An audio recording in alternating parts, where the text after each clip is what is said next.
بسم الله الرحمن الرحيم. ألف لام ميم.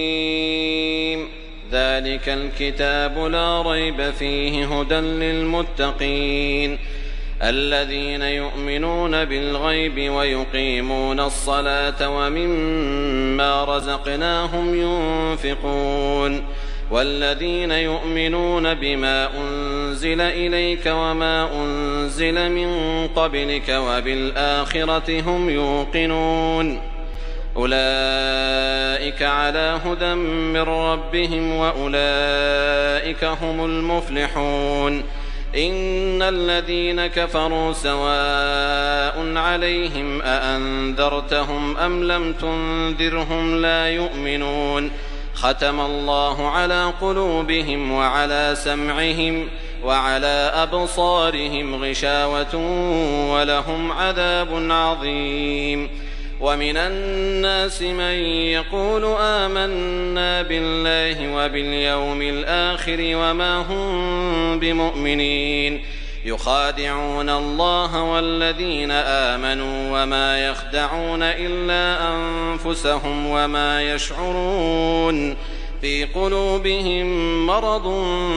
فزادهم الله مرضا ولهم عذاب أليم بما كانوا يكذبون وإذا قيل لهم لا تفسدوا في الأرض قالوا إنما نحن مصلحون ألا إنهم هم المفسدون ولكن لا يشعرون وإذا قيل لهم آمنوا كما آمن الناس قالوا أنؤمن كما آمن السفهاء ألا إنهم هم السفهاء ولكن لا يعلمون وإذا لقوا الذين آمنوا قالوا آمنا وإذا خلوا إلى شياطينهم قالوا إنا معكم إنما نحن مستهزئون الله يستهزئ بهم ويمدهم في طغيانهم يعمهون أولئك الذين اشتروا الضلالة بالهدى فما ربحت تجارتهم وما كانوا مهتدين مثلهم كمثل الذي استوقد نارا فلما أضاءت ما حوله ذهب الله بنورهم وتركهم في ظلمات لا يبصرون صم بكم عمي فهم لا يرجعون أو كصيب من السماء فيه ظلمات ورعد وبرق يجعلون أصابعهم في آذانهم من الصواعق حذر الموت والله محيط بالكافرين يكاد البرق يخطف أبصارهم كلما أضاء لهم مشوا فيه وإذا أظلم عليهم قاموا ولو شاء الله لذهب بسمعهم وأبصارهم إن الله على كل شيء قدير يا أيها الناس اعبدوا ربكم الذي خلقكم والذين من قبلكم لعلكم تتقون الذي جعل لكم الأرض فراشا والسماء بناء وأنزل من السماء ماء فأخرج به من الثمرات رزقا لكم فلا تجعلوا لله أندادا وأنتم تعلمون وإن كنتم في ريب مما نزلنا على عبدنا فأتوا بسورة من مثله وادعوا شهداءكم من دون الله إن كنتم صادقين فإن لم تفعلوا ولن تفعلوا فاتقوا النار التي وقودها الناس والحجارة أعدت للكافرين وبشر الذين آمنوا وعملوا الصالحات أن لهم جنات تجري من تحتها الأنهار كلما رزقوا منها من ثمرة رزقا قالوا هذا الذي رزقنا من قبل وأتوا به متشابها ولهم فيها أزواج مطهرة وهم فيها خالدون.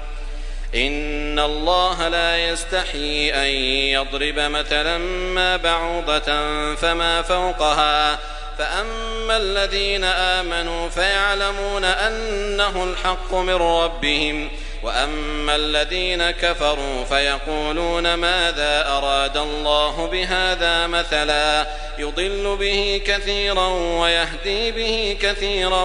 وما يضل به إلا الفاسقين الذين ينقضون عهد الله من بعد ميثاقه ويقطعون ما أمر الله به أن يوصل ويفسدون في الأرض أولئك هم الخاسرون. كيف تكفرون بالله وكنتم أمواتا فأحياكم ثم يميتكم ثم يحييكم ثم إليه ترجعون. هو الذي خلق لكم ما في الأرض جميعا ثم استوى إلى السماء فسواهن 7 سماوات وهو بكل شيء عليم. وإذ قال ربك للملائكة إني جاعل في الأرض خليفة قالوا أتجعل فيها من يفسد فيها ويسفك الدماء ونحن نسبح بحمدك ونقدس لك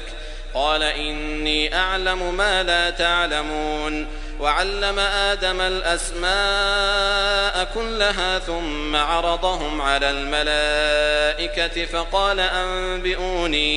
فقال أنبئوني بأسماء هؤلاء إن كنتم صادقين. قالوا سبحانك لا علم لنا إلا ما علمتنا إنك أنت العليم الحكيم. قال يا آدم أنبئهم بأسمائهم فلما أنبأهم بأسمائهم قال ألم أقل لكم إني أعلم غيب السماوات والأرض وأعلم ما تبدون وما كنتم تكتمون. وإذ قلنا للملائكة اسجدوا لآدم فسجدوا إلا إبليس أبى واستكبر وكان من الكافرين. وقلنا يا آدم اسكن أنت وزوجك الجنة وكلا منها رغدا حيث شئتما ولا تقربا هذه الشجرة فتكونا من الظالمين. فأزلهما الشيطان عنها فأخرجهما مما كانا فيه وقلنا اهبطوا بعضكم لبعض عدو ولكم في الأرض مستقر ومتاع إلى حين. فتلقى آدم من ربه كلمات فتاب عليه إنه هو التواب الرحيم. قلنا اهبطوا منها جميعا فإما يأتينكم مني هدى فمن تبع هداي فلا خوف عليهم ولا هم يحزنون. والذين كفروا وكذبوا بآياتنا أولئك أصحاب النار هم فيها خالدون. يا بني إسرائيل اذكروا نعمتي التي أنعمت عليكم وأوفوا بعهدي أوف بعهدكم وإياي فارهبون. وآمنوا بما أنزلت مصدقا لما معكم ولا تكونوا أول كافر به ولا تشتروا بآياتي ثمنا قليلا وإياي فاتقون. ولا تلبسوا الحق بالباطل وتكتموا الحق وأنتم تعلمون. وأقيموا الصلاة وآتوا الزكاة واركعوا مع الراكعين. أتأمرون الناس بالبر وتنسون أنفسكم وأنتم تتلون الكتاب أفلا تعقلون. واستعينوا بالصبر والصلاة وإنها لكبيرة إلا على الخاشعين الذين يظنون أنهم ملاقو ربهم وأنهم إليه راجعون يا بني إسرائيل اذكروا نعمتي التي أنعمت عليكم وأني فضلتكم على العالمين واتقوا يوما لا تجزي نفس عن نفس شيئا ولا يقبل منها شفاعة ولا يؤخذ منها عدل ولا هم ينصرون وإذ نجيناكم من آل فرعون يسومونكم سوء العذاب يذبحون أبناءكم ويستحيون نساءكم وفي ذلكم بلاء من ربكم عظيم وإذ فرقنا بكم البحر فأنجيناكم وأغرقنا آل فرعون وأنتم تنظرون وإذ واعدنا موسى 40 ليلة ثم اتخذتم العجل من بعده وأنتم ظالمون ثم عفونا عنكم من بعد ذلك لعلكم تشكرون وإذ آتينا موسى الكتاب والفرقان لعلكم تهتدون وإذ قال موسى لقومه يا قوم إنكم ظلمتم أنفسكم باتخاذكم العجل فتوبوا إلى بارئكم فاقتلوا أنفسكم ذلكم خير لكم عند بارئكم فتاب عليكم إنه هو التواب الرحيم وإذ قلتم يا موسى لن نؤمن لك حتى نرى الله جهرة فأخذتكم الصاعقة وأنتم تنظرون ثم بعثناكم من بعد موتكم لعلكم تشكرون وظللنا عليكم الغمام وأنزلنا عليكم المن والسلوى كلوا من طيبات ما رزقناكم وما ظلمونا ولكن كانوا أنفسهم يظلمون وإذ قلنا ادخلوا هذه القرية فكلوا منها حيث شئتم رغدا وادخلوا الباب سجدا وقولوا حطة نغفر لكم خطاياكم وسنزيد المحسنين فبدل الذين ظلموا قولا غير الذي قيل لهم فأنزلنا على الذين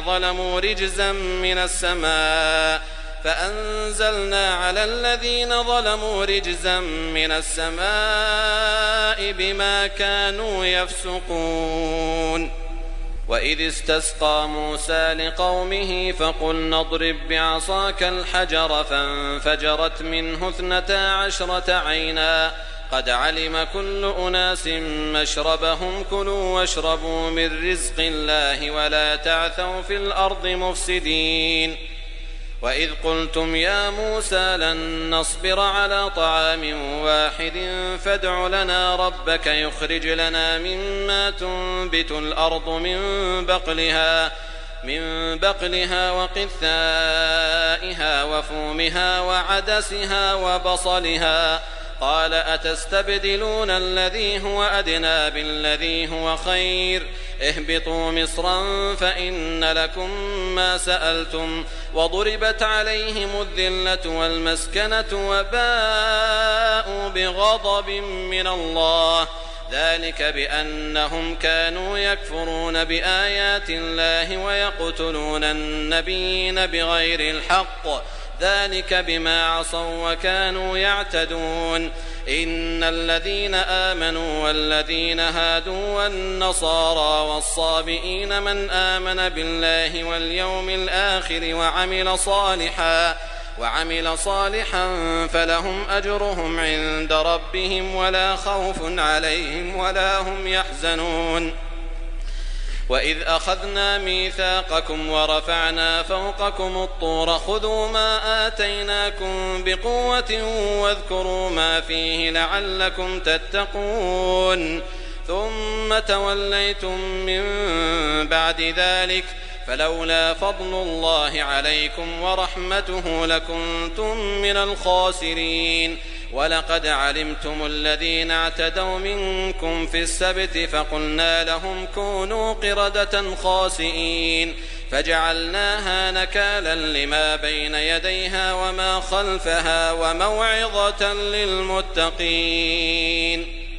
وإذ قال موسى لقومه إن الله يأمركم أن تذبحوا بقرة قالوا أتتخذنا هزوا قال أعوذ بالله أن أكون من الجاهلين. قالوا ادع لنا ربك يبين لنا ما هي قال إنه يقول إنها بقرة لا فارض ولا بكر عوان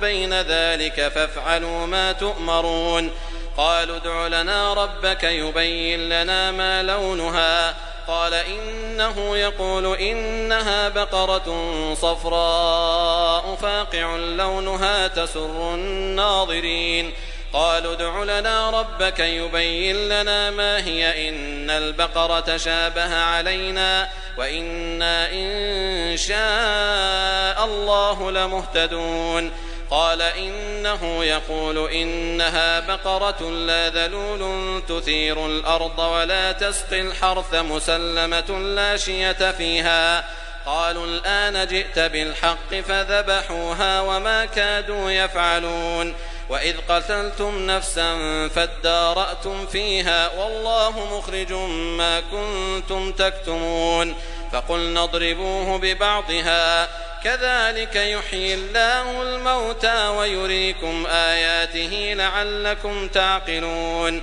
ثم قست قلوبكم من بعد ذلك فهي كالحجارة أو أشد قسوة وإن من الحجارة لما يتفجر منه الأنهار وإن منها لما يشقق فيخرج منه الماء وإن منها لما يهبط من خشية الله وما الله بغافل عما تعملون.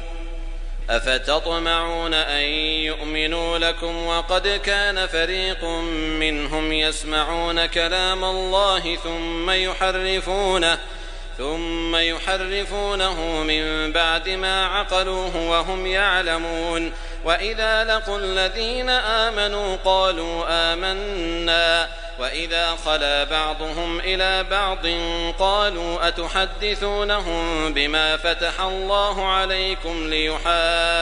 ليحاجوكم به عند ربكم أفلا تعقلون. أولا يعلمون أن الله يعلم ما يسرون وما يعلنون. ومنهم أميون لا يعلمون الكتاب إلا أماني وإن هم إلا يظنون. فويل للذين يكتبون الكتاب بأيديهم ثم يقولون هذا من عند الله ليشتروا به ثمنا قليلا فويل لهم مما كتبت أيديهم وويل لهم مما يكسبون. وقالوا لن تمسنا النار إلا أياما معدودة قل أتخذتم عند الله عهدا فلن يخلف الله عهده أم تقولون على الله ما لا تعلمون. بلى من كسب سيئة وأحاطت به خطيئته فأولئك أصحاب النار هم فيها خالدون. والذين آمنوا وعملوا الصالحات أولئك أصحاب الجنة هم فيها خالدون. وإذ أخذنا ميثاق بني إسرائيل لا تعبدون إلا الله وبالوالدين إحسانا وذي القربى واليتامى والمساكين وقولوا للناس حسنا وأقيموا الصلاة وآتوا الزكاة ثم توليتم إلا قليلا منكم وأنتم معرضون. وإذ أخذنا ميثاقكم لا تسفكون دماءكم ولا تخرجون أنفسكم من دياركم ثم أقررتم وأنتم تشهدون. ثم أنتم هؤلاء تقتلون أنفسكم وتخرجون فريقا منكم من ديارهم تظاهرون عليهم بالإثم والعدوان وإن يأتوكم أسارى تفادوهم وهو محرم عليكم إخراجهم أفتؤمنون ببعض الكتاب وتكفرون ببعض فما جزاء من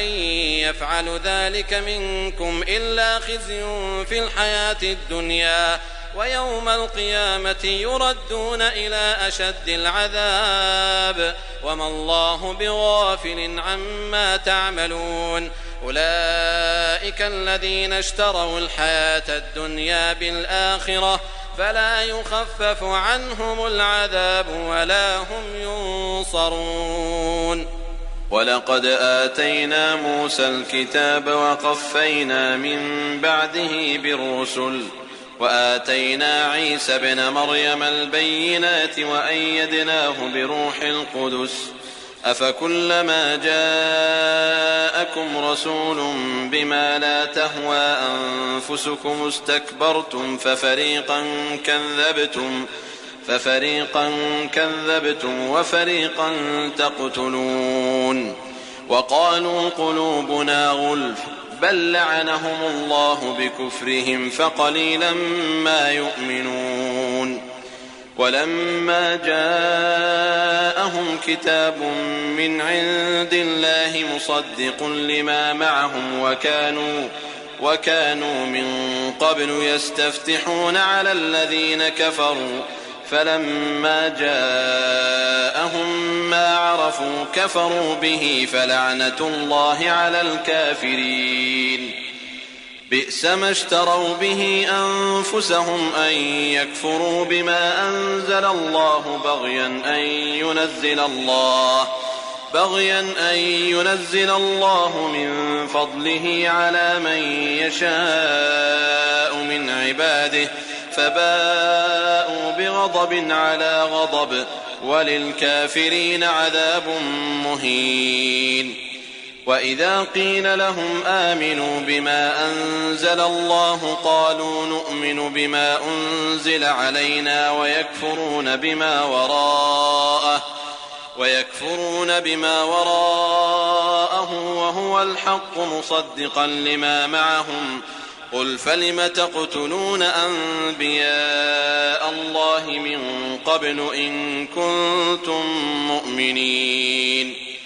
ولقد جاءكم موسى بالبينات ثم اتخذتم العجل من بعده وأنتم ظالمون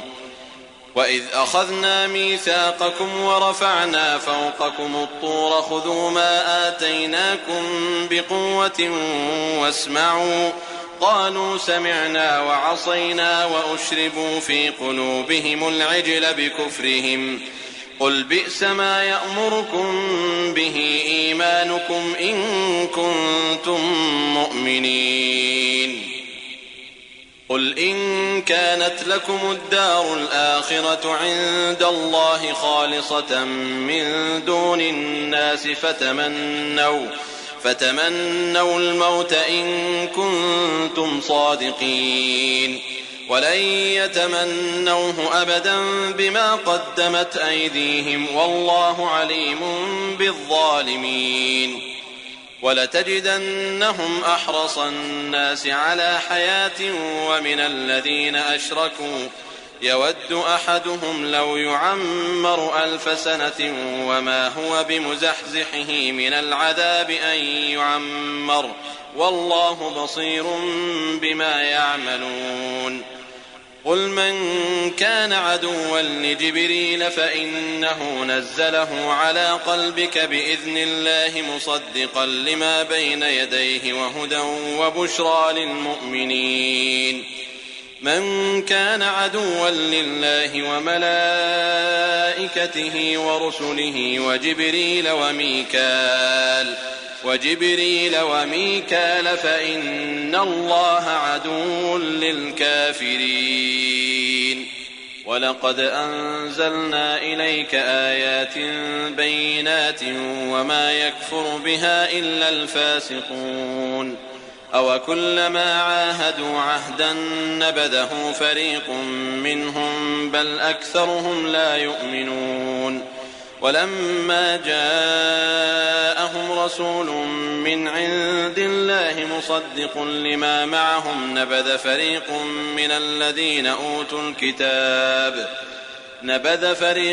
من الذين أوتوا الكتاب كتاب الله وراء ظهورهم كأنهم لا يعلمون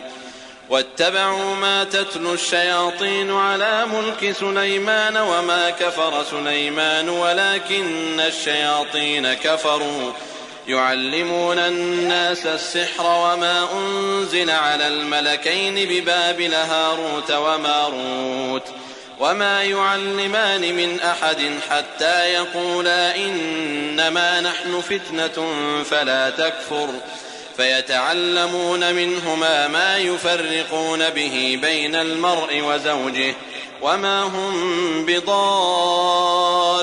به من أحد إلا بإذن الله ويتعلمون ما يضرهم ولا ينفعهم ولقد علموا لمن اشتراه ما له في الآخرة من خلاق ولبئس ما شروا به أنفسهم لو كانوا يعلمون ولو أنهم آمنوا واتقوا لمثوبة من عند الله خير لو كانوا يعلمون يا أيها الذين آمنوا لا تقولوا راعنا وقولوا انظرنا واسمعوا وللكافرين عذاب أليم ما يود الذين كفروا من أهل الكتاب ولا المشركين أن ينزل عليكم من خير من ربكم والله يختص برحمته من يشاء والله ذو الفضل العظيم ما ننسخ من آية أو ننسها نأت بخير منها أو مثلها ألم تعلم أن الله على كل شيء قدير ألم تعلم أن الله له ملك السماوات والأرض وما لكم من دون الله من ولي ولا نصير أم تريدون أن تسألوا رسولكم كما سئل موسى من قبل ومن يتبدل الكفر بالإيمان فقد ضل سواء السبيل ود كثير من أهل الكتاب لو يردونكم من بعد إيمانكم كفارا حسدا من عند أنفسهم من بعد ما تبين لهم الحق فاعفوا واصفحوا حتى يأتي الله بأمره إن الله على كل شيء قدير وأقيموا الصلاة وآتوا الزكاة وما تقدموا لأنفسكم من خير تجدوه عند الله إن الله بما تعملون بصير وقالوا لن يدخل الجنة إلا من كان هودا أو نصارى تلك أمانيهم قل هاتوا برهانكم إن كنتم صادقين بلى من أسلم وجهه لله وهو محسن فله أجره عند ربه ولا خوف عليهم ولا هم يحزنون وقالت اليهود ليست النصارى على شيء وقالت النصارى ليست اليهود على شيء وهم يتلون الكتاب كذلك قال الذين لا يعلمون مثل قولهم فالله يحكم بينهم يوم القيامة فيما كانوا فيه يختلفون ومن أظلم ممن منع مساجد الله أن يذكر فيها اسمه وسعى في خرابها أولئك ما كان لهم أن يدخلوها إلا خائفين لهم في الدنيا خزي ولهم في الآخرة عذاب عظيم ولله المشرق والمغرب فأينما تولوا فثم وجه الله إن الله واسع عليم وقالوا اتخذ الله ولدا سبحانه بل له ما في السماوات والأرض كل له قانتون بديع السماوات والأرض وإذا قضى أمرا فإنما يقول له كن فيكون وقال الذين لا يعلمون لولا يكلمنا الله أو تأتينا آية كذلك قال الذين من قبلهم مثل قولهم تشابهت قلوبهم قد بينا الآيات لقوم يوقنون إنا أرسلناك بالحق بشيرا ونذيرا ولا تسأل عن أصحاب الجحيم ولن ترضى عنك اليهود ولا النصارى حتى تتبع ملتهم قل إن هدى الله هو الهدى ولئن اتبعت أهواءهم بعد الذي جاءك من العلم ما لك من الله من ولي ولا نصير الذين آتيناهم الكتاب يتلونه حق تلاوته أولئك يؤمنون به ومن يكفر به فأولئك هم الخاسرون يا بني إسرائيل اذكروا نعمتي التي أنعمت عليكم وأني فضلتكم على العالمين واتقوا يوما لا تجزي نفس عن نفس شيئا ولا يقبل منها عدل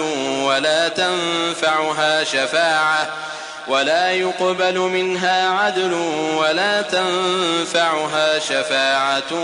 ولا هم ينصرون وإذ ابتلى إبراهيم ربه بكلمات فأتمهن قال إني جاعلك للناس إماما قال ومن ذريتي قال لا ينال عهد الظالمين وإذ جعلنا البيت مثابة للناس وأمنا واتخذوا من مقام إبراهيم مصلى وعهدنا إلى إبراهيم وإسماعيل أن طهرا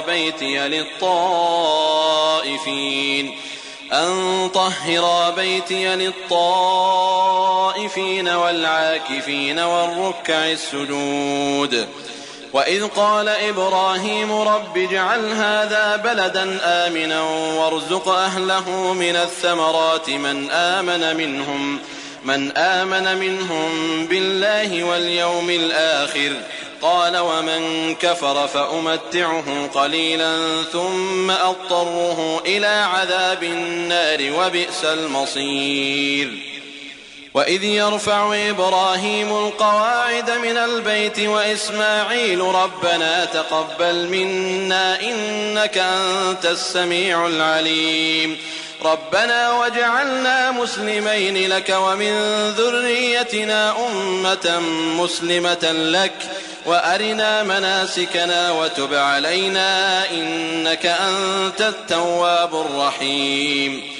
ربنا وابعث فيهم رسولا منهم يتلو عليهم آياتك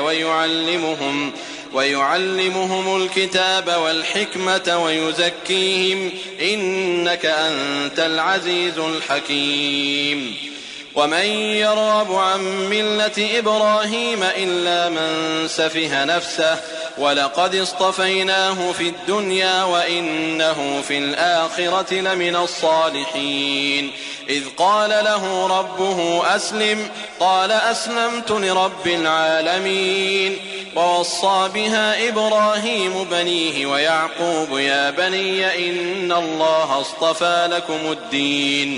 يا بني إن الله اصطفى لكم الدين فلا تموتن إلا وأنتم مسلمون أم كنتم شهداء إذ حضر يعقوب الموت إذ قال لبنيه ما تعبدون من بعدي قالوا نعبد إلهك وإله آبائك إبراهيم وإسماعيل وإسحاق إلها واحدا ونحن له مسلمون تلك أمة قد خلت لها ما كسبت ولكم ما كسبتم ولا تسألون عما كانوا يعملون. وقالوا كونوا هودا أو نصارى تهتدوا قل بل ملة إبراهيم حنيفا وما كان من المشركين. قولوا آمنا بالله وما أنزل إلينا وما أنزل إلى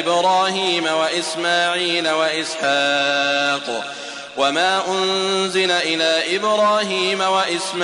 وإسحاق ويعقوب والأسباط وما أوتي موسى وعيسى وما أوتي النبيون من ربهم لا نفرق بين أحد منهم ونحن له مسلمون. فإن آمنوا بمثل ما آمنتم به فقد اهتدوا وإن تولوا فإنما هم في شقاق فسيكفيكهم الله وهو السميع العليم. صبغة الله ومن أحسن من الله صبغة ونحن له عابدون. قل أتحاجوننا في الله وهو ربنا وربكم ولنا أعمالنا ولكم أعمالكم ونحن له مخلصون. أم تقولون إن إبراهيم وإسماعيل وإسحاق ويعقوب والأسباط كانوا هودا أو نصارى قل أأنتم أعلم أم الله ومن أظلم ممن كتم شهادة عنده من الله وما الله بغافل عما تعملون. تلك أمة قد خلت لها ما كسبت ولكم ما كسبتم ولا تسألون عما كانوا يعملون. سيقول السفهاء من الناس ما ولاهم عن قبلتهم التي كانوا عليها قل لله المشرق والمغرب يهدي من يشاء إلى صراط مستقيم. وكذلك جعلناكم أمة وسطا لتكونوا شهداء على الناس ويكون الرسول عليكم شهيدا. وما جعلنا القبلة التي كنت عليها إلا لنعلم من يتبع الرسول ممن ينقلب على عقبيه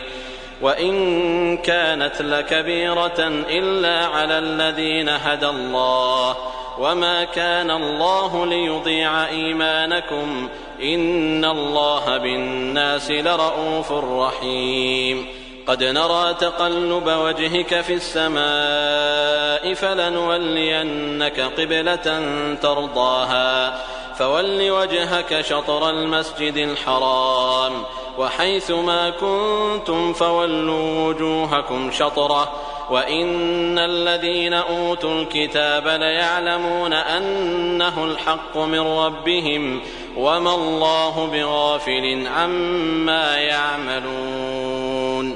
ولئن أتيت الذين أوتوا الكتاب بكل آية ما تبعوا قبلتك وما أنت بتابع قبلتهم وما بعضهم بتابع قبلة بعض ولئن اتبعت أهواءهم من بعد ما جاءك من العلم إنك إذا لمن الظالمين.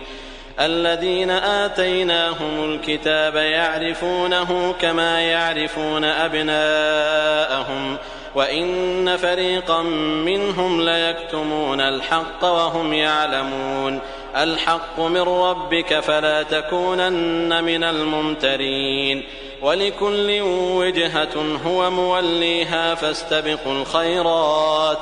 أينما تكونوا يأت بكم الله جميعا إن الله على كل شيء قدير. ومن حيث خرجت فول وجهك شطر المسجد الحرام وإنه للحق من ربك وما الله بغافل عما تعملون. ومن حيث خرجت فول وجهك شطر المسجد الحرام وحيث ما كنتم فولوا وجوهكم شطره لئلا يكون للناس عليكم حجة إلا الذين ظلموا منهم فلا تخشوهم واخشوني ولأتم نعمتي عليكم ولعلكم تهتدون كما أرسلنا فيكم رسولا منكم يتلو عليكم آياتنا ويزكيكم ويعلمكم الكتاب والحكمة ويعلمكم ما لم تكونوا تعلمون فاذكروني أذكركم واشكروا لي ولا تكفرون يا أيها الذين آمنوا استعينوا بالصبر والصلاة إن الله مع الصابرين ولا تقولوا لمن يقتل في سبيل الله أموات بل أحياء ولكن لا تشعرون ولنبلونكم بشيء من الخوف والجوع ونقص من الأموال والأنفس والثمرات وبشر الصابرين الذين إذا أصابتهم مصيبة قالوا إنا لله وإنا إليه راجعون أولئك عليهم صلوات من ربهم ورحمة وأولئك هم المهتدون إن الصفا والمروة من شعائر الله فمن حج البيت أو اعتمر فلا جناح عليه أن يطوف بهما ومن تطوع خيرا فإن الله شاكر عليم إن الذين يكتمون ما أنزلنا من البينات والهدى من بعد ما بيناه للناس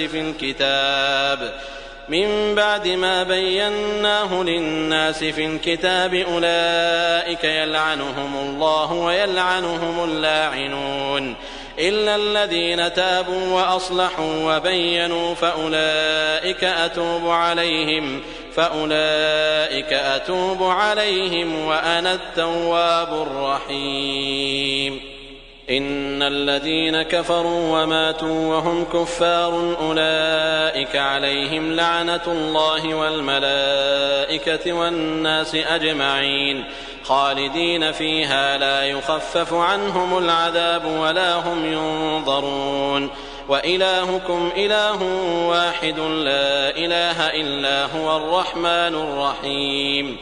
إن في خلق السماوات والأرض واختلاف الليل والنهار والفلك التي تجري في البحر بما ينفع الناس وما أنزل الله من السماء من ماء فأحيا به الأرض بعد موتها وبث فيها من كل دابة وتصريف الرياح والسحاب المسخر بين السماء والأرض لآيات لقوم يعقلون ومن الناس من يتخذ من دون الله أندادا يحبونهم كحب الله والذين آمنوا أشد حبا لله ولو يرى الذين ظلموا إذ يرون العذاب أن القوة لله جميعا وأن الله شديد العذاب إذ تبرأ الذين اتبعوا من الذين اتبعوا ورأوا العذاب وتقطعت بهم الأسباب وقال الذين اتبعوا لو أن لنا كرة فنتبرأ منهم كما تبرأوا منا كذلك يريهم الله أعمالهم حسرات عليهم وما هم بخارجين من النار يا أيها الناس كلوا مما في الأرض حلالا طيبا ولا تتبعوا خطوات الشيطان إنه لكم عدو مبين إنما يأمركم بالسوء والفحشاء وأن تقولوا على الله ما لا تعلمون وإذا قيل لهم اتبعوا ما أنزل الله قالوا بل نتبع ما ألفينا عليه آباءنا أولو كان آباؤهم لا يعقلون شيئا ولا يهتدون ومثل الذين كفروا كمثل الذي ينعق بما لا يسمع إلا دعاء ونداء صم بكم عمي فهم لا يعقلون يا أيها الذين آمنوا كلوا من طيبات ما رزقناكم واشكروا لله إن كنتم إياه تعبدون إنما حرم عليكم الميتة والدم ولحم الخنزير وما أهل به لغير الله فمن اضطر غير باغ ولا عاد فلا إثم عليه إن الله غفور رحيم إن الذين يكتمون ما أنزل الله من الكتاب ويشترون به ثمنا قليلا أولئك ما يأكلون في بطونهم إلا النار ولا يكلمهم الله يوم القيامة ولا يزكيهم ولهم عذاب أليم أولئك الذين اشتروا الضلالة بالهدى والعذاب بالمغفرة فما أصبرهم على النار ذلك بأن الله نزل الكتاب بالحق وإن الذين اختلفوا في الكتاب لفي شقاق بعيد ليس البر أن تولوا وجوهكم قبل المشرق والمغرب ولكن البر من آمن بالله واليوم الآخر والملائكة والكتاب والنبيين وآتى المال على حبه ذوي القربى واليتامى والمساكين وابن السبيل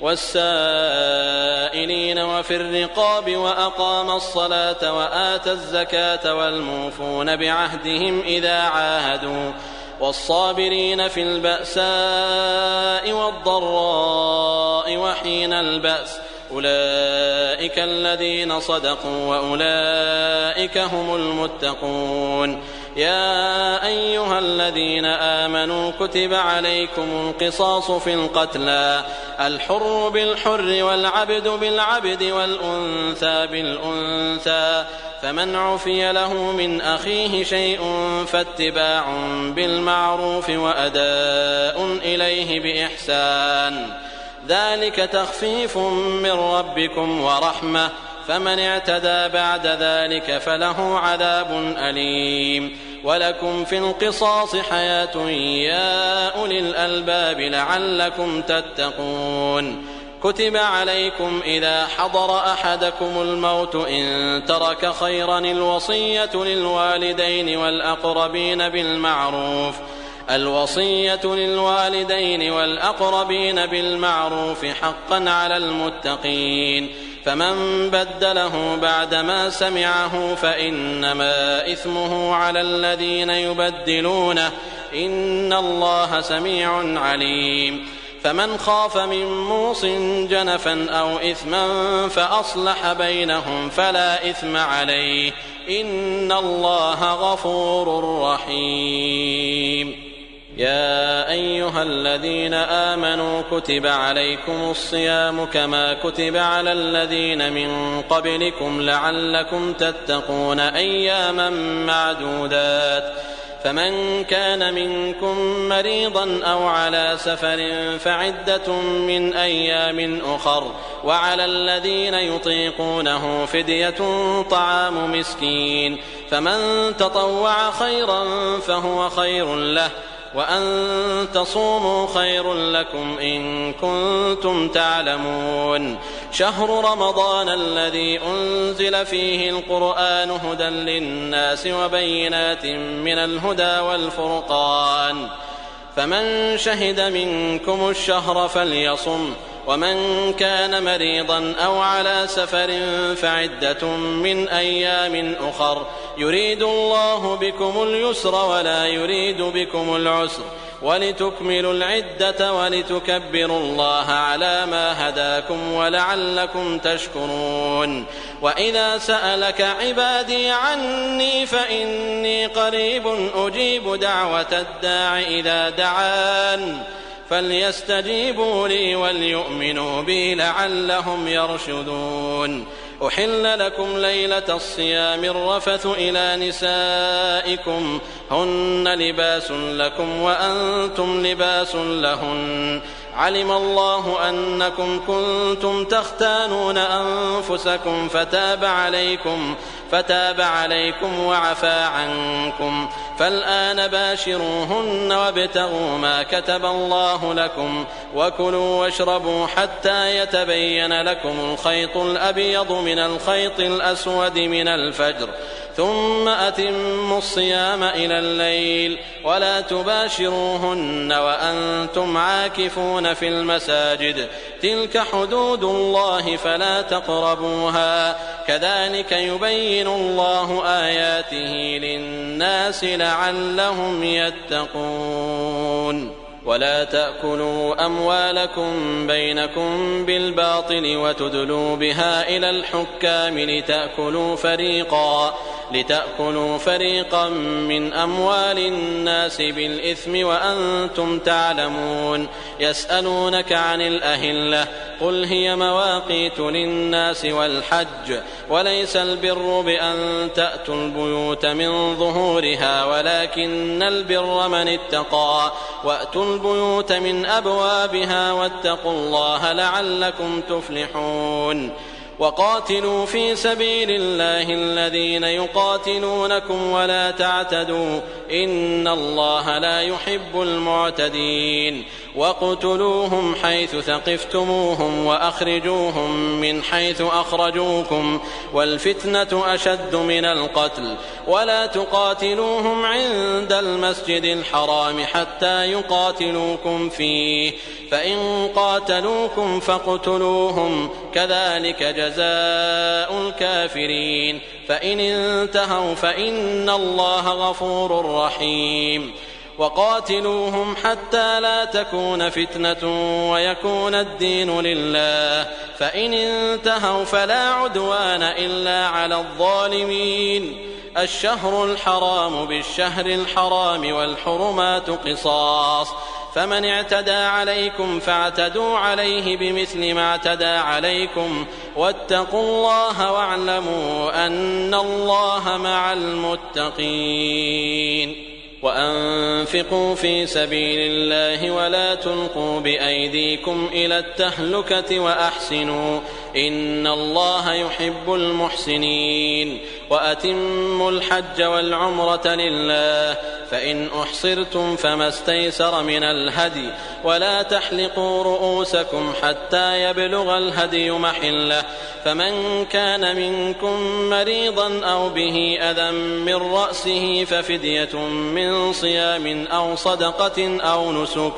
فإذا أمنتم فمن تمتع بالعمرة إلى الحج فما استيسر من الهدي، فمن لم يجد فصيام 3 أيام في الحج و7 إذا رجعتم، تلك 10 كاملة، ذلك لمن لم يكن أهله حاضر المسجد الحرام. واتقوا الله واعلموا أن الله شديد العقاب. الحج أشهر معلومات، فمن فرض فيهن الحج فلا رفث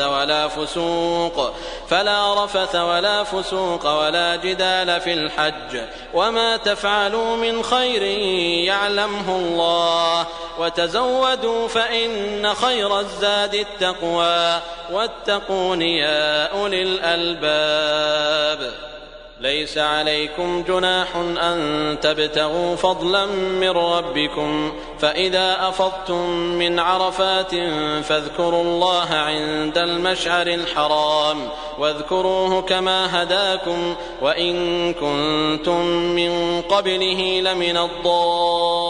الضالين. ثم أفيضوا من حيث أفاض الناس واستغفروا الله، إن الله غفور رحيم. فإذا قضيتم مناسككم فاذكروا الله كذكركم آباءكم أو أشد ذكرا، فمن الناس من يقول ربنا آتنا في الدنيا وما له في الآخرة من خلاق، ومنهم من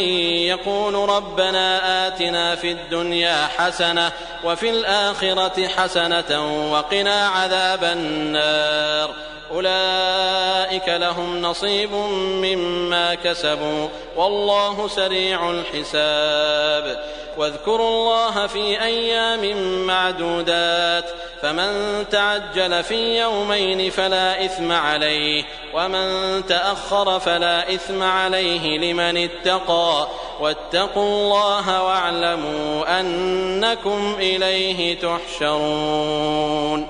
ومن الناس من يعجبك قوله في الحياة الدنيا ويشهد الله على ما في قلبه وهو ألد الخصام وإذا تولى سعى في الأرض ليفسد فيها ويهلك الحرث والنسل والله لا يحب الفساد. وإذا قيل له اتق الله أخذته العزة بالإثم فحسبه جهنم ولبئس المهاد. ومن الناس من يشري نفسه ابتغاء مرضات الله والله رؤوف بالعباد. يا أيها الذين آمنوا ادخلوا في السلم كافة ولا تتبعوا خطوات الشيطان إنه لكم عدو مبين. فإن زللتم من بعد ما جاءتكم البينات فاعلموا أن الله عزيز حكيم. هل ينظرون إلا أن يأتيهم الله في ظلل من الغمام والملائكة وقضي الأمر وإلى الله ترجع الأمور. سل بني إسرائيل كم آتيناهم من آية بينة ومن يبدل نعمة الله من بعد ما جاءته فإن الله شديد العقاب. زين للذين كفروا الحياة الدنيا ويسخرون من الذين آمنوا والذين اتقوا فوقهم يوم القيامة والله يرزق من يشاء بغير حساب. كان الناس أمة واحدة فبعث الله النبيين مبشرين ومنذرين وأنزل معهم الكتاب بالحق ليحكم بين الناس فيما اختلفوا فيه وما اختلف فيه إلا الذين أوتوه من بعد ما جاءتهم البينات بغيا بينهم فهدى الله الذين آمنوا لما اختلفوا فيه من الحق بإذنه والله يهدي من يشاء إلى صراط مستقيم. أم حسبتم أن تدخلوا الجنة ولما يأتكم مثل الذين خلوا من قبلكم مستهم البأساء والضراء وزلزلوا حتى يقول الرسول والذين آمنوا معه متى نصر الله ألا إن نصر الله قريب. يسألونك ماذا ينفقون قل ما أنفقتم من خير فللوالدين والأقربين واليتامى والمساكين وابن السبيل وما تفعلوا من خير فإن الله به عليم. كتب عليكم القتال وهو كره لكم وعسى أن تكرهوا شيئا وهو خير لكم وعسى أن تحبوا شيئا وهو شر لكم والله يعلم وأنتم لا تعلمون. يسألونك عن الشهر الحرام قتال فيه قل قتال فيه كبير وصد عن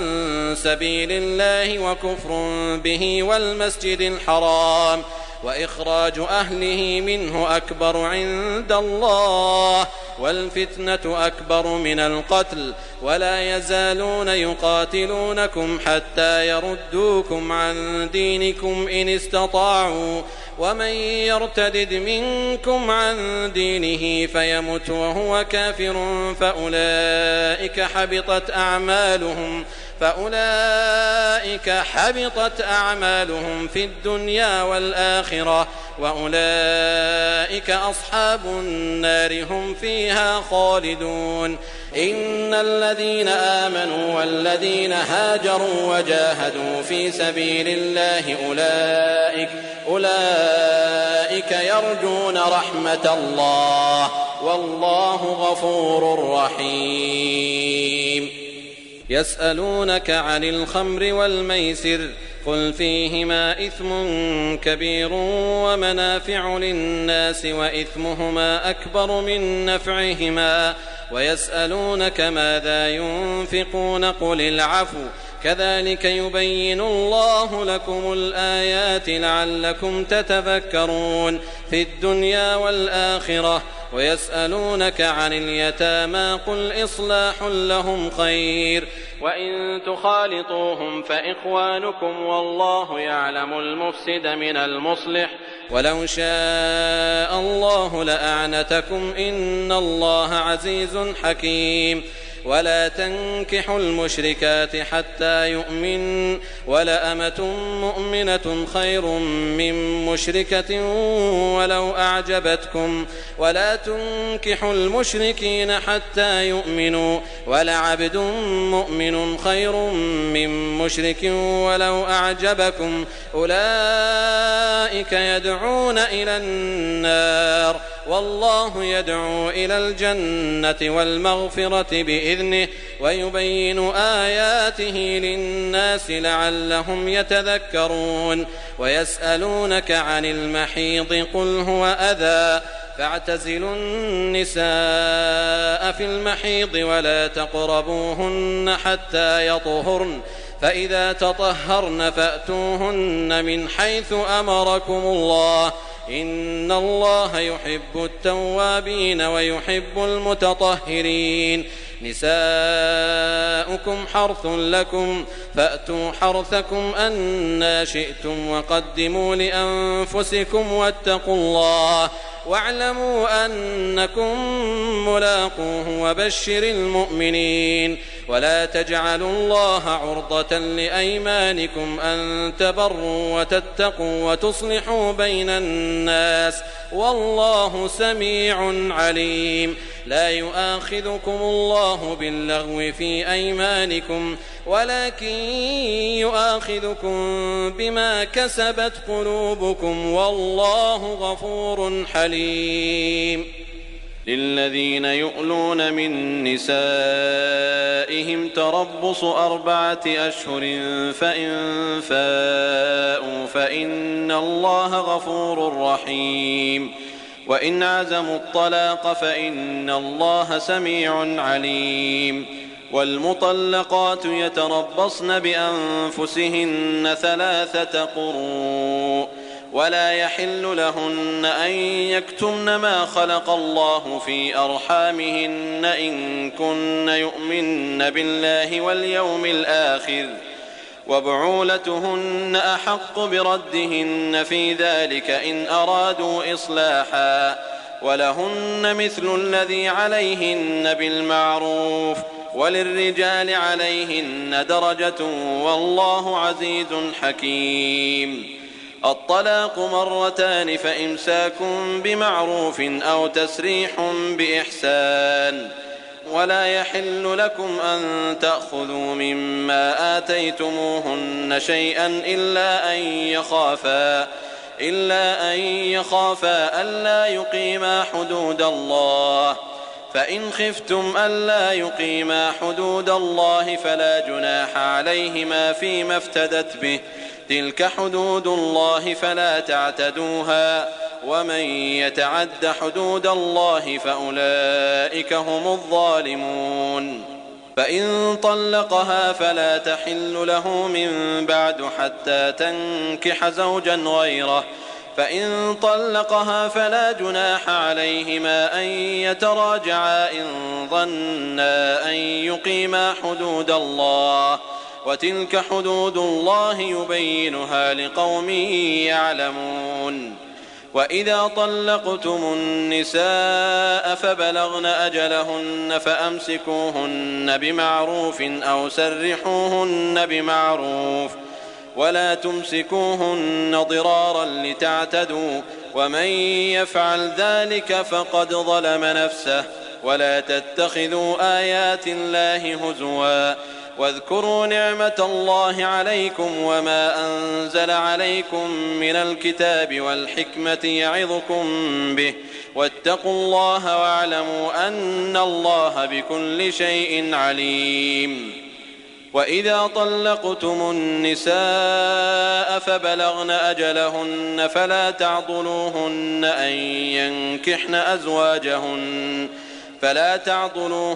أن ينكحن أزواجهن إذا تراضوا بينهم بالمعروف، ذلك يوعظ به من كان منكم يؤمن بالله واليوم الآخر، ذلكم أزكى لكم وأطهر، والله يعلم وأنتم لا تعلمون. والوالدات يرضعن أولادهن حولين كاملين لمن أراد أن يتم الرضاعة، وعلى المولود له رزقهن وكسوتهن بالمعروف، لا تكلف نفس إلا وسعها، لا تضار والدة بولدها ولا مولود له بولده، وعلى الوارث مثل ذلك، فإن أرادا فصالا عن تراض منهما وتشاور فلا جناح عليهما. وإن أردتم أن تسترضعوا أولادكم فلا جناح عليكم إذا سلمتم ما آتيتم بالمعروف، واتقوا الله واعلموا أن الله بما تعملون بصير. والذين يتوفون منكم ويذرون أزواجا يتربصن بأنفسهن 4 أشهر و10، فإذا بلغن أجلهن فلا جناح عليكم فيما فعلن في أنفسهن بالمعروف، والله بما تعملون خبير. ولا جناح عليكم فيما عرضتم به من خطبة النساء أو أكننتم في أنفسكم، علم الله أنكم ستذكرونهن ولكن لا تواعدوهن سرا إلا أن تقولوا قولا معروفا، ولا تعزموا عقدة النكاح حتى يبلغ الكتاب أجله، واعلموا أن الله يعلم ما في أنفسكم فاحذروه، واعلموا أن الله غفور حليم. لا جناح عليكم إن طلقتم النساء ما لم تمسوهن أو تفرضوا لهن فريضة، ومتعوهن على الموسع قدره وعلى المقتر قدره متاعا بالمعروف حقا على المحسنين. وإن طلقتموهن من قبل أن تمسوهن وقد فرضتم لهن فريضة فنصف ما فرضتم إلا أن يعفون أو يعفو الذي بيده عقدة النكاح، وأن تعفوا أقرب للتقوى، ولا تنسوا الفضل بينكم، إن الله بما تعملون بصير. حافظوا على الصلوات والصلاة الوسطى وقوموا لله قانتين. فإن خفتم فرجالا أو ركبانا، فإذا أمنتم فاذكروا الله كما علمكم ما لم تكونوا تعلمون. والذين يتوفون منكم ويذرون أزواجا وصية لأزواجهم متاعا إلى الحول غير إخراج، فإن خرجن فلا جناح عليكم فيما فعلن في أنفسهن من معروف، والله عزيز حكيم. وللمطلقات متاع بالمعروف حقا على المتقين، كذلك يبين الله لكم آياته لعلكم تعقلون. ألم تر إلى الذين خرجوا من ديارهم وهم ألوف حذر الموت فقال لهم الله موتوا ثم أحياهم، إن الله لذو فضل على الناس ولكن أكثر الناس لا يشكرون. وقاتلوا في سبيل الله واعلموا أن الله سميع عليم. من ذا الذي يقرض الله قرضا حسنا فيضاعفه له أضعافا كثيرة والله يقبض ويبسط وإليه ترجعون. ألم تر إلى الملأ من بني إسرائيل من بعد موسى إذ قالوا لنبي لهم ابعث لنا ملكا نقاتل في سبيل الله قال هل عسيتم إن كتب عليكم القتال ألا تقاتلوا قالوا وما لنا ألا نقاتل في سبيل الله وقد أخرجنا من ديارنا وأبنائنا فلما كتب عليهم القتال تولوا إلا قليلا منهم والله عليم بالظالمين. وقال لهم نبيهم إن الله قد بعث لكم طالوت ملكا قالوا أنى يكون له الملك علينا ونحن أحق بالملك منه ولم يؤت سعة من المال قال إن الله اصطفاه عليكم وزاده بسطة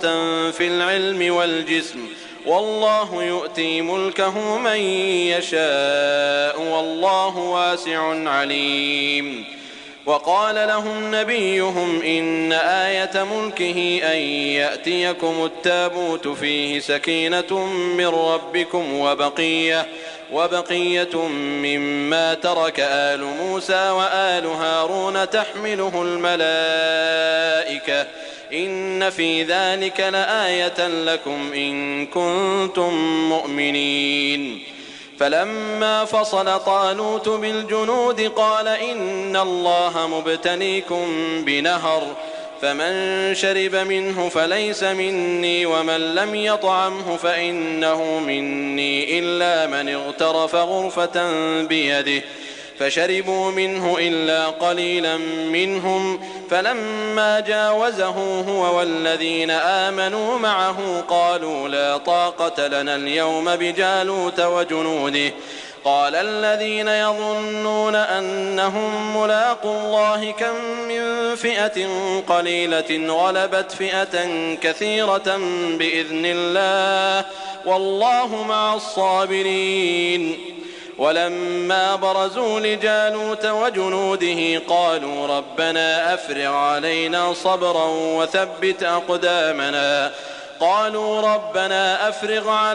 صبرا وثبت أقدامنا وانصرنا على القوم الكافرين.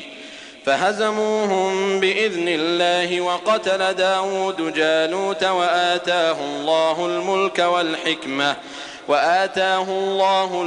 والحكمة وعلمه مما يشاء ولولا دفع الله الناس بعضهم ببعض لفسدت الأرض ولكن الله ذو فضل على العالمين.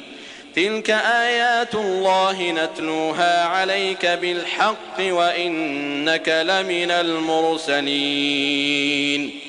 تلك الرسل فضلنا بعضهم على بعض منهم من كلم الله ورفع بعضهم درجات وآتينا عيسى ابن مريم البينات وأيدناه بروح القدس ولو شاء الله ما اقتتل الذين من بعدهم من بعد ما جاءتهم البينات ولكن اختلفوا فمنهم من آمن ومنهم من كفر ولو شاء الله ما اقتتلوا ولكن الله يفعل ما يريد.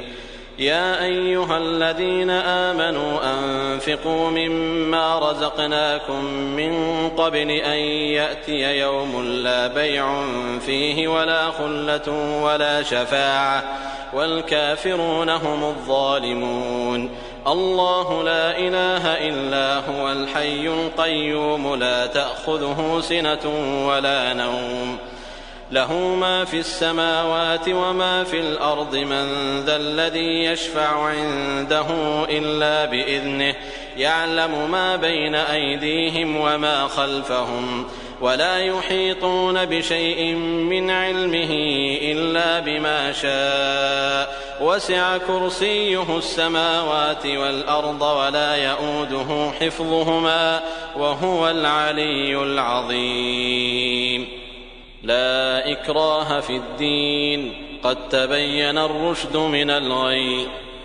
فمن يكفر بالطاغوت ويؤمن بالله فقد استمسك بالعروة الوثقى لا انفصام لها والله سميع عليم. الله ولي الذين آمنوا يخرجهم من الظلمات إلى النور والذين كفروا أولياؤهم الطاغوت يخرجونهم من النور إلى الظلمات أولئك أصحاب النار هم فيها خالدون. ألم تر إلى الذي حاج إبراهيم في ربه أن آتاه الله الملك إذ قال إبراهيم ربي الذي يحيي ويميت قال أنا أحيي وأميت قال إبراهيم فإن الله يأتي بالشمس من المشرق فأت بها من المغرب فبهت الذي كفر والله لا يهدي القوم الظالمين. أو كالذي مر على قرية وهي خاوية على عروشها قال أنى يحيي هذه الله بعد موتها فأماته الله 100 عام ثم بعثه قال كم لبثت قال لبثت يوما أو بعض يوم قال بل لبثت 100 عام فانظر إلى طعامك وشرابك لم يتسنه وانظر إلى حمارك ولنجعلك آية للناس وانظر إلى العظام كيف ننشزها ثم نكسوها لحما فلما تبين له قال أعلم أن الله على كل شيء قدير. وإذ قال إبراهيم رب أرني كيف تحيي الموتى قال أولم تؤمن قال بلى ولكن ليطمئن قلبي قال فخذ 4 من الطير فصرهن إليك ثم اجعل على كل جبل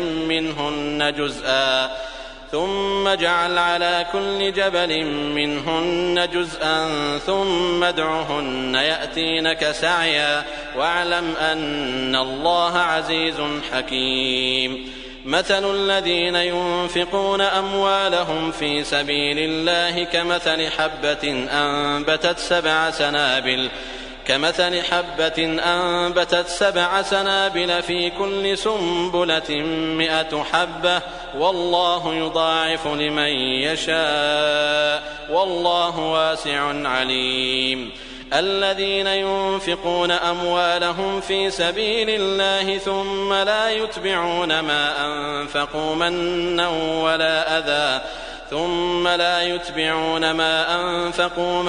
ولا أذى لهم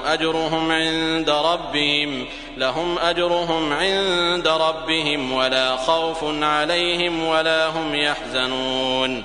قول معروف ومغفرة خير من صدقة يتبعها أذى والله غني حليم. يا أيها الذين آمنوا لا تبطلوا صدقاتكم بالمن والأذى كالذي ينفق ماله رئاء الناس ولا يؤمن بالله واليوم الآخر فمثله كمثل صفوان عليه تراب فأصابه وابل فتركه صلدا لا يقدرون على شيء مما كسبوا والله لا يهدي القوم الكافرين. ومثل الذين ينفقون أموالهم ابتغاء مرضات الله وتثبيتا من أنفسهم كمثل جنة بربوة أصابها وابل فآتت أكلها ضعفين فإن لم يصبها وابل فطل والله بما تعملون بصير. أيود أحدكم أن تكون له جنة من نخيل وأعناب تجري من تحتها الأنهار له فيها من كل الثمرات وأصابه الكبر وله ذرية ضعفاء فأصابها إعصار فيه نار فاحترقت كذلك يبين الله لكم الآيات لعلكم تتفكرون يا أيها الذين آمنوا أنفقوا من طيبات ما كسبتم ومما أخرجنا لكم من الأرض ولا تيمموا الخبيث منه تنفقون ولستم بآخذيه إلا أن تغمضوا فيه واعلموا أن الله غني حميد الشيطان يعدكم الفقر ويأمركم بالفحشاء والله يعدكم مغفرة منه وفضلا والله واسع عليم يؤتي الحكمة من يشاء ومن يؤت الحكمة فقد أوتي خيرا كثيرا وما يذكر إلا أولو الألباب وما أنفقتم من نفقة أو نذرتم من نذر فإن الله يعلمه وما للظالمين من أنصار إن تبدوا الصدقات فنعما هي وإن تخفوها وتؤتوها الفقراء فهو خير لكم ويكفر عنكم من سيئاتكم والله بما تعملون خبير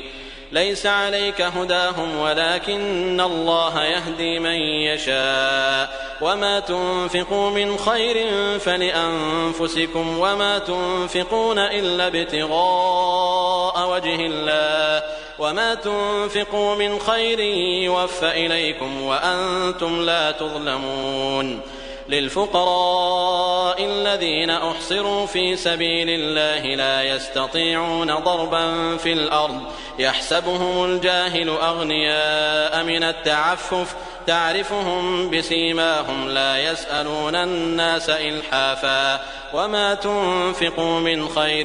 فإن الله به عليم الذين ينفقون أموالهم بالليل والنهار سرا وعلانية فلهم أجرهم عند ربهم ولا خوف عليهم ولا هم يحزنون الذين يأكلون الربا لا يقومون إلا كما يقوم الذي يتخبطه الشيطان من المس ذلك بأنهم قالوا إنما البيع مثل الربا وأحل الله البيع وحرم الربا فمن جاءه موعظة من ربه فانتهى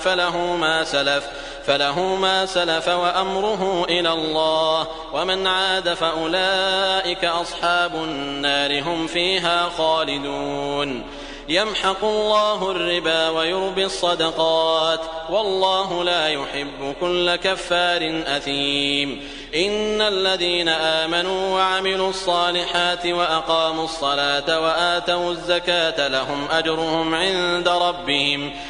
أجرهم عند ربهم ولا خوف عليهم ولا هم يحزنون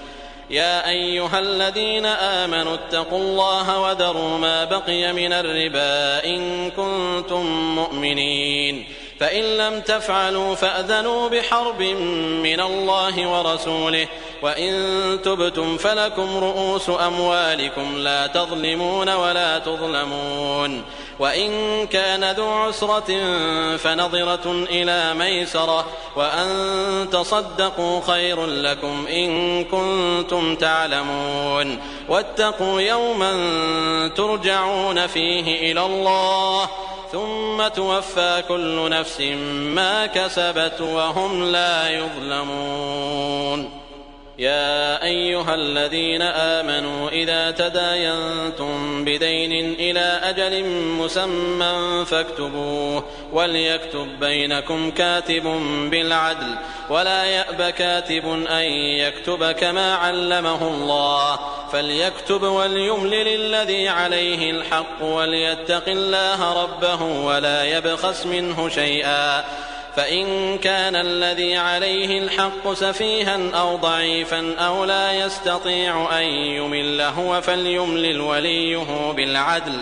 واستشهدوا شهيدين من رجالكم فإن لم يكونا رجلين فرجل وامرأتان ممن ترضون من الشهداء أن تضل إحداهما فتذكر إحداهما الأخرى ولا يأبى الشهداء إذا ما دعوا ولا تسأموا أن تكتبوه صغيرا أو كبيرا إلى أجله ذلكم أقسط عند الله وأقوم للشهادة وأدنى ألا ترتابوا إلا أن تكون تجارة حاضرة تديرونها بينكم فليس عليكم جناح ألا تكتبوها وأشهدوا إذا تبايعتم ولا يضار كاتب ولا شهيد وإن تفعلوا فإنه فسوق بكم واتقوا الله ويعلمكم الله والله بكل شيء عليم. وإن كنتم على سفر ولم تجدوا كاتبا فرهان مقبوضة فإن أمن بعضكم بعضا فليؤد الذي اؤتمن أمانته وليتق الله ربه ولا تكتموا الشهادة ومن يكتمها فإنه آثم قلبه والله بما تعملون عليم. لله ما في السماوات وما في الأرض وإن تبدوا ما في أنفسكم أو تخفوه يحاسبكم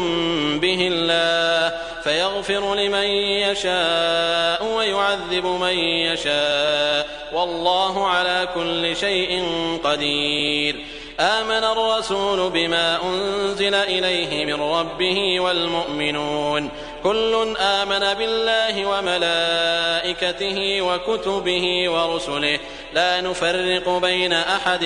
من رسله وقالوا سمعنا وأطعنا غفرانك ربنا وإليك المصير. لا يكلف الله نفسا إلا وسعها لها ما كسبت وعليها ما اكتسبت ربنا لا تؤاخذنا إن نسينا أو أخطأنا ربنا ولا تحمل علينا إصرا كما حملته على الذين من قبلنا ربنا ولا تحملنا ما لا طاقة لنا به واعف عنا واغفر لنا وارحمنا أنت مولانا فانصرنا على القوم الكافرين.